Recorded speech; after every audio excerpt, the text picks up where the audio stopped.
اب آپ کی کمیٹی کی ڈومین کیا ہے، ٹی او آرز کیا ہیں، کیا آپ اس کے اوپر فکس کریں گے رسپانسبلٹی کہ ایف بی آر نے ٹیکس کیوں نہیں لیا، یہ 50 ارب اس ایف کو بی آر واپس والوں کو کیسے بیچاروں کو پتہ ہی کیا چلے، ایف بی آر کو تو پتہ ہی نہیں چلا نا، پیسہ تو آیا ہوگا نا اکاؤنٹ میں، ایف بی آر کو پتہ ہی نہیں چلا، اکاؤنٹ میں تو کسی کے پیسے نہیں ہے، سپریم کورٹ میں F B R supreme court کو تو ٹیکس کا نوٹس نہیں دے گا نا، ٹھیک ہے۔ ایف بی آر کے پاس تو تھے نا، ایف بی آر کے پاس تو فائز عیسیٰ صاحب تھے نا وہ نوٹس دینے کے لیے، ان کو نوٹس دے رہے تھے، مطلب سپریم کورٹ بحریہ ٹاؤن کو ایف بی آر نوٹس۔ آپ کب تک اس کی فائنڈنگز پبلک کریں گے؟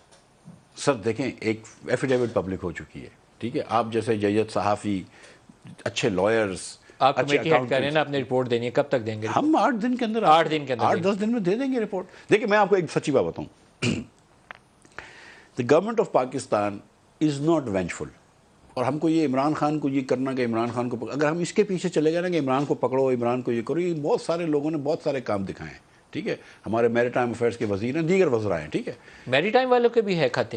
سب کو آپ کو پتہ ہے، آپ تو ایسے تعجب کر رہے ہیں، کیا بات ہے یار ندیم بتا بھائی، تو دیں، نہیں کوئی کھاتا کھول لیں۔ نہیں، دیکھیں میں آپ سے مزاح کر رہا ہوں، میں ایک مثال دے رہا ہوں، لیکن میں آپ کو ایک بات بتاؤں، ٹھیک ہے، تو بہت سارے لوگوں کا ہے، شہزاد اکبر صاحب کے ہیں، مطلب عثمان بزدار صاحب کے ہیں، فرح گوگی صاحبہ کے، اگر ہم سارا دن یہی کام کرتے رہے تو پھر ہم اپنا کام نہیں کریں گے۔ میرا number 1 priority right now is getting a deal with the I M F and getting my budget passed. Last question ہے، پروگرام اینڈ ہو رہا ہے، کوئی لوگوں کو اچھی خبر، تسلی والی خبر جس سے آج رات ان کو نیند آ جائے، کیونکہ میرا پروگرام دیکھ کے آج مجھے لگتا نہیں ہے کہ بہت سارے لوگ تسلی میں نہیں، سوئیں گے۔ میں آپ کو ایک بات بتانا چاہ رہا ہوں کہ انشاءاللہ تعالی ہم مسائل حل کریں گے، اور بالکل ہم مسائل سے پریشان نہیں ہیں، مسائل بہت زیادہ گمبھیر ہیں۔ پرسوں آپ نے ایک جملہ بولا کہ اگر یہ کام میں نے نہ کیا تو پاکستان ڈیفالٹ کر جائے گا۔ کو نظر آ رہا ہے نا، اگر آئی ایم ایف اس وقت نہیں آیا تو ہمارے پاس وہ پیسے نہیں ہیں جو دنیا مانگ رہی ہے ہم سے، اور میں قسم کھا کے بتا رہا ہوں، ہم اس دن بیٹھے تھے، خواجہ آصف بیٹھے تھے، تو انہوں نے سب سے پہلے کہا کہ